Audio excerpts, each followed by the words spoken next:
¿En qué consiste la separación de poderes y qué ejemplo podemos observar en la Constitución? Perfecto, muchas gracias, señor presidente del Senado. El principio de separación de poderes lo que alude en síntesis es a que los órganos o entes que constituyen los distintos aparatos o mecanismos del ejercicio de poder político en un determinado estado, en el caso nuestro, República Dominicana, tienen sus funciones plenamente delimitadas y organizadas conforme a la Constitución o las leyes como lo prevé bien el Congreso en su poder legislativo en virtud de la Constitución. Pero lo importante del principio de separación de poderes es de que se trata de una relación no solamente de separación de funciones, pero también de pesos y contrapesos. Eso se refiere de que no solamente existe cada órgano con sus funciones, también cada órgano o ente va a realizar el control de las funciones del otro órgano o ente dentro del aparato gubernamental y sumado a esto van a colaborar en el ejercicio de cada una de sus funciones. Usualmente digo a los estudiantes, un mejor ejemplo de esto lo vemos en la Constitución, en la formación de las leyes. Comienza las leyes, pasa por una de la Cámara, va a la otra Cámara como Cámara de Revisión, pasa al Poder Ejecutivo para que el presidente de la República pueda promulgarla. Pero ahí viene la colaboración para la promulgación y que pueda producir efectos la ley. Pero también puede venir una situación de control, de que el Poder Ejecutivo puede observar la ley y devolverla a la última Cámara para que conozca de las observaciones y luego pasaría a la otra Cámara para determinar si acoge o no las observaciones. Eso es una forma de colaboración y control, pero también lo vemos cuando pasa al presidente de la República, asumamos después de la observación, el presidente de la República solamente puede observar una sola vez y entonces estaría obligado a promulgarla como pasó en la sentencia 599 del 15 del Tribunal Constitucional y allí el tribunal ejerciendo su papel en el ámbito de la separación de poderes para controlar la constitucionalidad de dicho acto en razón del procedimiento, forma o competencia a raíz del proceso legislativo que acaba de terminar. Y ahí se ve las funciones, los pesos y contrapesos y las colaboraciones entre los poderes públicos en algo tan simple como el procedimiento legislativo. Licenciado Amaury Reyes, de acuerdo a la jurisprudencia del Tribunal Constitucional, ¿cómo debe producirse un cambio de precedente y qué papel juega este aspecto en la seguridad jurídica? Perfecto. Muchísimas gracias, honorable consejero presidente de la Suprema Corte de Justicia. La técnica de los precedentes es una novedad que trae con la Constitución del 2010 y que quedó reafirmada con la reforma del 2015. Y el precedente lo que alude es, en esencia, a aquella razón de decidir en ocasión de una regla o principio jurídico en un determinado caso que va a ser utilizado en un caso futuro igual, análogo, parecido al primer caso que sentó ese criterio. Por temas de seguridad jurídica, de que debe haber previsibilidad en las normas, los casos posteriores deben ser decididos conforme a ese criterio. Y también por un tema de igualdad en la aplicación de la norma jurídica en los términos de la sentencia 9413 del Tribunal Constitucional, donde ante un caso que se aplicó en un caso con iguales características de hecho, debe aplicar las mismas consecuencias de derecho. Ahora bien, en palabras de un juez de la Suprema Corte de Estados Unidos, Anthony Kennedy, los precedentes no son sacrosantos, no son permanentes y pueden cambiar, también por temas de seguridad jurídica.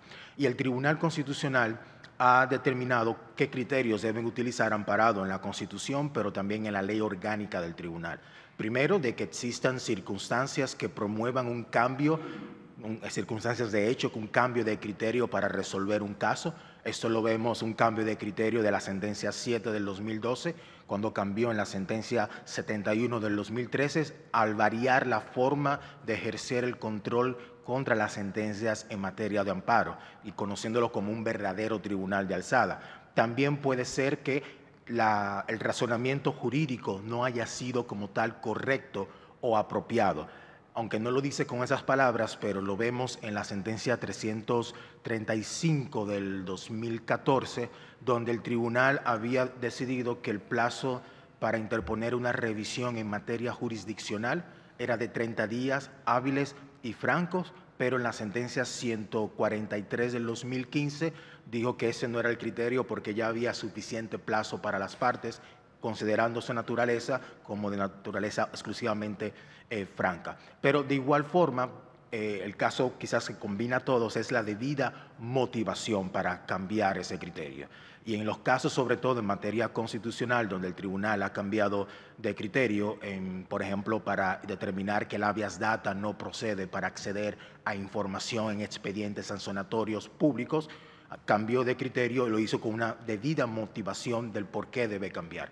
Soy de lo que piensa de que los precedentes tienen que ser salvaguardados y respetados, y si existe algún caso que amerite su reconsideración, primero hay que ver si son los casos estrechos o narrow decisions, como asume la Corte Suprema de Estados Unidos, y si no hay otra posibilidad, pues ahí con debida motivación, pues realizar el cambio de criterio y, a mi juicio, de manera prospectiva hacia el futuro. Muchas gracias, vicepresidente. La posición explicó que como académico ha escrito varios textos, ensayos, incluso lo ha hecho de manera colectiva. Veo que hay uno que está en honor incluso al constitucionalista que todos conocimos y no podremos olvidar, Juan Manuel Pellerano Gómez. Fue lo relativo a la dinámica de las sentencias interpretativas y el Tribunal Constitucional. Solamente quisiera oír brevemente, en resumen, la visión que usted tuvo cuando hablaron de ese tema tan importante y que fue de las iniciativas del Tribunal Constitucional dictar sentencias interpretativas. Muchísimas gracias de antemano. Muchísimas gracias, estimada consejera magistrada.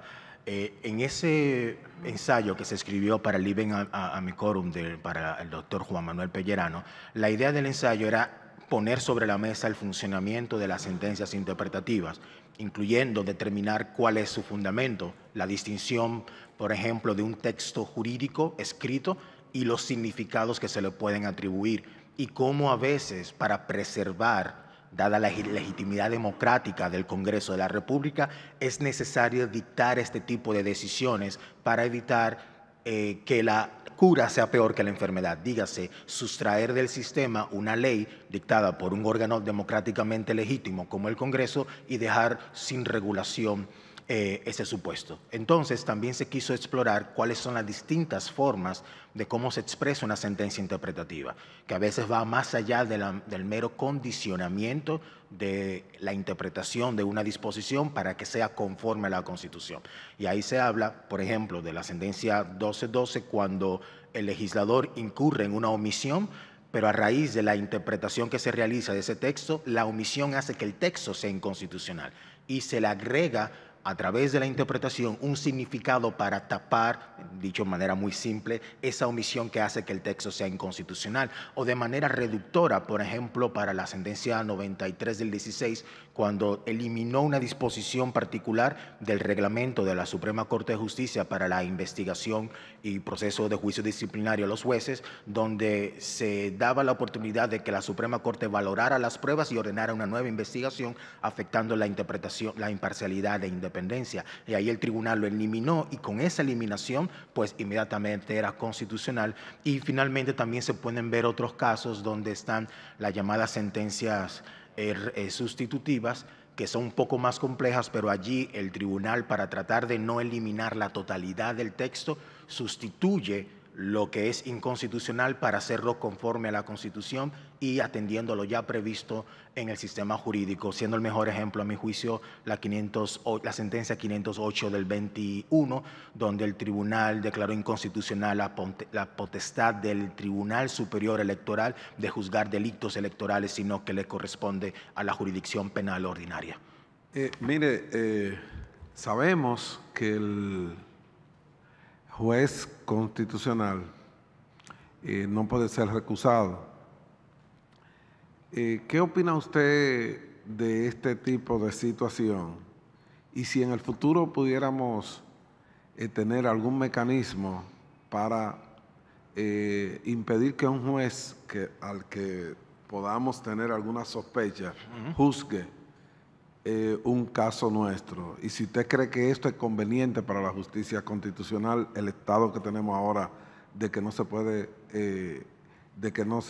no se puede atacar a un juez constitucional. Muchísimas gracias por la pregunta, honorable consejero y presidente de la Cámara de Diputados. Es muy buena la pregunta y sí, es problemático, pero hay que preservar el quórum de los 9 de 13 jueces. Ahora bien, en la práctica, según mi práctica dentro del tribunal y fuera del tribunal, el tribunal resuelve esto de dos formas. O la persona presenta su inhibición y se excluye, algo que es posible, pero también un tercero puede presentar solicitudes de inhibición para que el Pleno discuta y luego pueda tomar una consideración y en base a esa consideración el juez reconocer si se aparta conforme a esa decisión.